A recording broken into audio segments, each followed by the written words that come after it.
कापता शरीरिया, थर थर कापता शरीरिया, बानी जल बीच खाड़, बानी जल बीच खाड़, बानी जल बीच खाड़, बानी जल बीच खाड़।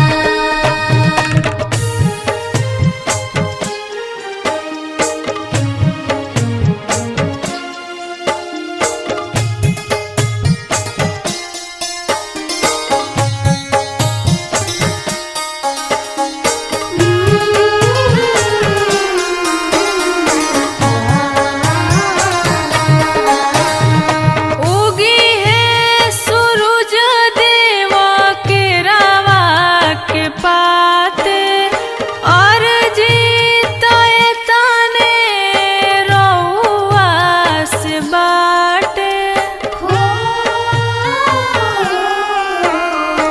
उगी है सूरज देव के रावा के पाते, और जीतए तने रउआ से बाटे। 3 दिन के भूखल बरतिया,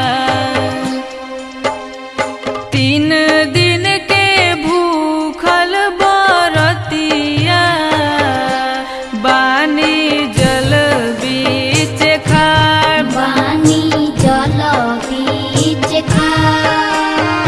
लेली सूरज देव रगिया, बानी